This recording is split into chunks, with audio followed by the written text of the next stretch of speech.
Hi friends, Ashraf from Jaguar Autotronics. இந்த video வந்து பார்த்தீங்கன்னா எந்த ஒரு ப்ரொமோஷனல் ஆஃபருக்காண்டியோ இல்லை நம்மளோட ஒர்க்கிங் டியூட்டோரியலுக்காண்டியோ கிடையாது. இது வந்து ஜஸ்ட் ஒரு அவேர்னஸ் வீடியோ தான். இன்றைக்கி காலையில் எனக்கு ஒரு ஃபோன் வந்துச்சு. சார், நான் இந்த மாதிரி ஜஸ்டைலேருந்து ஒரு ஹிந்தியில் ஒருத்தவங்க பேசினாங்க. ஜஸ்டைலேருந்து நம்பர் எடுத்தேன். அவரோட ஷிஃப்ட் காருக்கு ஆயில் சர்வீஸ் பண்ணுறதுக்கு எவ்வளோ ஆகும்னு சொல்லி என்கிட்ட கேட்டிருந்தாரு. சார், எனக்கு வந்து இந்த மாதிரி இவ்வளோ சார்ஜஸ் ஆகும், வண்டி அனுப்பிச்சி விடுங்க சார், நான் என்னென்ன பண்ணணும்னு பார்த்துட்டு சொல்லிடுறேன் அப்படின்ற மாதிரி அவர்கிட்ட நான் சொல்லியிருந்தேன். அதுக்கு அவர் ஒரு வார்த்தை சொன்னார், இல்லை நான் வந்து சென்னை போகிறேன், இப்போ வந்து நான் ட்ராவலில் இருக்கேன். ஹிந்தியிலே பேசுகிறாரு, நான் உங்களுக்கு தமிழில் சொல்கிறேன். ட்ராவல் பண்ண போகிறேன், அதனால் என்னோட டிரைவர் அனுப்பிச்சி விட்றேன், நீங்கள் எவ்வளோ அமௌண்ட்டுன்னு சொல்லுங்கள், நான் அதை ஜிபேயில் பண்ணிடுறேன் அப்படின்ற எனக்கு காலையிலே சொன்னார். யாருமே வந்து வேலை பார்த்து சாட்டிஸ்ஃபைட் ஆனதுக்கப்புறம் தான் வந்து காசு கொடுப்பாங்க. இந்த மாதிரி இவர் சொல்கிறப்பே வந்து ஆல்ரெடி நிறைய இன்சூரன்ஸ் கேள்விப்பட்டுட்டு நான் என்ன சொல்லிட்டேன், சரி சார்னு சொல்லி என்னோட ஜிபே நம்பர் வந்து இதான்னு சொல்லி அனுப்பிட்டேன். அது வந்து என்ன நம்பர் அப்படின்னா இந்த நம்பர் தான். காலையில் 2 ஃபோன் வந்திருக்கு பாருங்க. ஒன்று வந்து 10:13க்கு, இன்னொன்று வந்து 10:19க்கு. ஃபர்ஸ்ட் 10:13க்கு வந்து என்னோட நம்பர் கேட்குறாரு. அடுத்த 10:19 வந்து அவர் அமௌண்ட் போட்டுட்டேன்னு சொல்லி எனக்கு ஒரு மெசேஜை வந்து டைப் பண்ணி அனுப்பிச்சிருக்காரு. இங்கே பாருங்க, இதில் என்னன்னா ₹30,000 கிரெடிட்டட் எப்படி பேங்க்ல மெசேஜ் வருமோ அதே மாதிரி டைப் பண்ணி அனுப்பிச்சா முட்டா போய் 2 தடவை அனுப்பிச்சிருக்கான். சரிங்களா?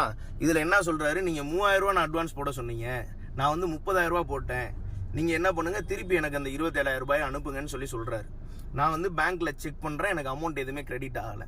நான் சொன்னேன், இந்த மாதிரி நீங்கள் போட்ட அமௌண்ட் கிரெடிட் ஆகலை, ஸோ வந்து நீங்கள் டிரைவர் வர்றாங்கல்ல, அவங்கள்ட்ட நான் பேலன்ஸ் நான் ஒர்க்கு எவ்வளோ முடிச்சிட்டோம் அதை முடிச்சுட்டு நான் திருப்பி கொடுத்துட்றேன் அப்படின்னதுக்கு, அட்லீஸ்ட் எனக்கு ஒரு 10,000 நாள் வேணும், நான் சென்னை போகிறேன் அப்படின்ற மாதிரி சொல்கிறாங்க. அப்போ வந்து நான் என்ன சொல்கிறேன், நான் ஹிந்தியில் சொல்கிறேன் அவர்கிட்ட, சார் என்னாலையுமே வந்து டெக்ஸ்ட் மெசேஜ் நான் உங்களுக்கு 1 லட்ச ரூபா போட்டிருக்கேன்ற மாதிரி அனுப்ப முடியும், ஸோ நான் அதை வந்து பண்ணலை.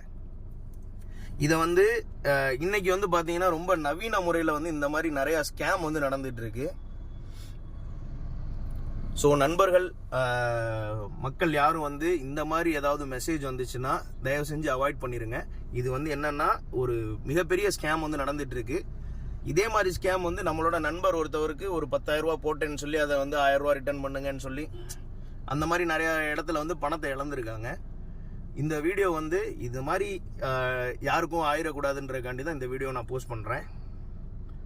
நான் வந்து அவர்கிட்ட பேசின ஆடியோ ரெக்கார்டுமே என்கிட்ட கொஞ்ச நேரம் தான் பண்ண முடிஞ்சு லாஸ்ட்டில், அதையும் நான் ப்ளே பண்ணுறேன் பாருங்க.